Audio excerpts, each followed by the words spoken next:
Ça fait du bruit, cette idée relancée par Pascal Lamy, l'ancien patron de l'OMC, l'Organisation mondiale du commerce. Bertrand Martineau, bonjour. Bonjour. Merci d'être avec nous. Vous êtes économiste, vous avez été conseiller social de Nicolas Sarkozy et vous rejoignez Pascal Lamy sur cette idée. Pourquoi ne pas créer, on appelle ça des petits boulots, c'est un peu péjoratif, des boulots, du travail, payés moins que le SMIC, une solution pour sortir notamment les jeunes du chômage. Quels sont vos arguments ? Oui, alors moi je n'appellerais pas ça des petits boulots. Je ne vois pas en quoi ce sont des petits boulots. Je crois que ce qu'on constate, et je crois que tous les économistes un peu sérieux de droite ou de gauche, c'est qu'il y a un problème de coût du travail au niveau du SMIC pour des jeunes qui sont non qualifiés et qui n'ont aucune expérience professionnelle. Bon, je crois que la plupart des gouvernements implicitement sont d'accord, puisque ça fait 30 ans qu'on fait des contrats aidés. Pour faire quoi ? Pour contourner l'obstacle du SMIC pour les jeunes.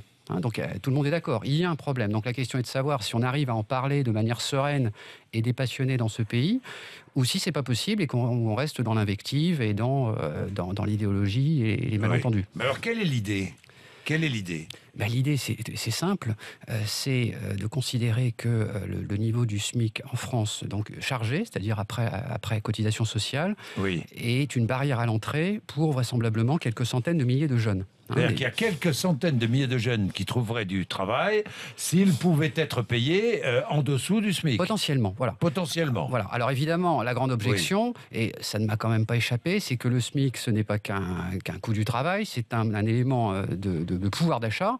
C'est un problème de pouvoir d'achat aussi. Et on va dire qu'effectivement, il est déjà difficile de vivre avec un SMIC net à 1140 €. Alors c'est ce que nous dit, je vous arrête, c'est ce que nous dit David. Vous connaissez ces remarques du Tarn-et-Garonne qui nous dit ces chers politiciens, ils n'ont qu'à essayer de vivre avec moins de 1 000 € en payant un loyer, des charges mensuelles qui augmentent à tout bout de champ. Oui, alors à ça, vous avez deux réponses possibles. La première, elle est peut-être polémique, mais à mon avis, elle est vraie. C'est qu'il vaut mieux vivre avec 80% par exemple d'un SMIC net de 1140 et quelques euros qu'avec rien du tout, qu'avec zéro. Or, je rappelle qu'en France, les jeunes sont exclus des systèmes de solidarité. C'est-à-dire que les jeunes, sauf dans certains cas, sont exclus du RSA. Les jeunes qui n'ont pas travaillé sont par nature exclus également de l'assurance. On a été exclus moins de du 25 RSA. ans. Donc ils n'ont pas l'assurance chômage parce qu'ils n'ont pas travaillé. Ils n'ont pas droit au RSA sauf dans un certain nombre de cas limités. Donc si vous voulez, c'est un peu la double peine. C'est-à-dire d'un côté, il y a une barrière à l'entrée parce que le coût du travail est excessif. Je rappelle que ce sont des jeunes qui sont sortis du système scolaire, souvent, en sachant à peine lire et écrire parfois. Donc il y a quand même un vrai problème. Donc vous avez d'un côté un problème d'accès au marché du travail, d'exclusion du marché du travail, et de l'autre, vous êtes exclu des systèmes élémentaires de protection sociale, d'où une partie de la jeunesse qui s'enferme dans la pauvreté, les problèmes de santé, etc. Donc le système actuel est intenable de toute façon. Est-ce qu'il y a du travail pour ces jeunes ? Est-ce qu'il y a des boulots ? Parce que aujourd'hui, non. Parce que précisément, le coût du travail fait qu'il y a une barrière à l'entrée. Mais vous pensez que des entreprises proposeraient, publiques ou privées, Jean-Jacques Bourdin, je propose quelque chose, essayons.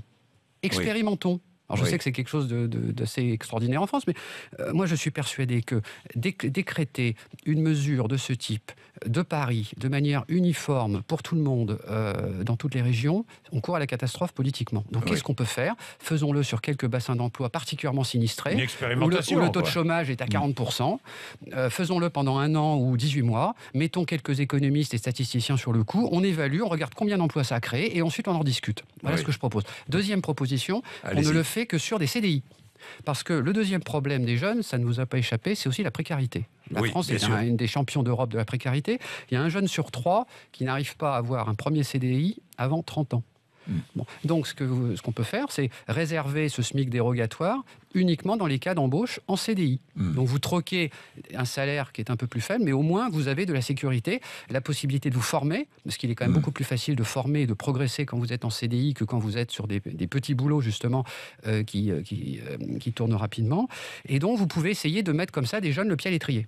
Le pied à l'étrier, oui. Et c'est et les entreprises vont être intéressées, évidemment. Alors par ailleurs, pour dépassionner le débat aussi, je ne prétends évidemment pas, et je ne pense pas qu'il y ait beaucoup d'économistes qui prétendent que le SMIC jeune est la panacée, et que c'est ça qui règle, évidemment, le problème du chômage des jeunes, qui est à 17% en moyenne depuis 30 ans. Évidemment, il faut une grande politique pour l'emploi des jeunes.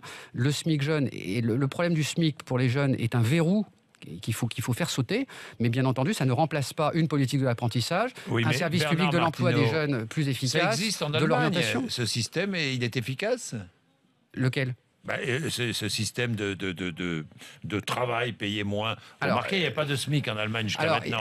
Il n'y avait pas de SMIC. Il y a des allègements de charges extrêmement forts sur certains boulots qui sont effectivement des boulots à temps partiel cette fois-ci. Et puis par ailleurs, pour les jeunes, l'Allemagne a l'apprentissage, qui est aussi une façon d'ailleurs de payer les jeunes en dessous du SMIC, qui est d'ailleurs parfaitement socialement accepté au passage. Oui, c'est vrai que c'est accepté. Voilà. Donc, si vous voulez, c'est une forme d'apprentissage en fait, votre idée. Ça peut s'adresser à des jeunes qui ne sont pas en état. Professionnel, oui, mais l'apprentissage c'est quelque chose de très exigeant. Et il y a beaucoup de jeunes qui ne sont pas en état. À l'instant T, de rentrer en apprentissage. Donc, dans un premier temps, il faut leur mettre le pied à l'étrier. C'est ça qui est important. Bien, merci Bertrand Martineau. Je rappelle que vous êtes économiste, que vous avez été conseiller social de Nicolas Sarkozy, que vous êtes auteur d'un livre qui a remporté le prix Turgot du meilleur livre d'économie en 2014 et qui a pour titre « Chômage, inverser la courbe » aux éditions Les Belles Lettres. Merci beaucoup. Il est 7h18.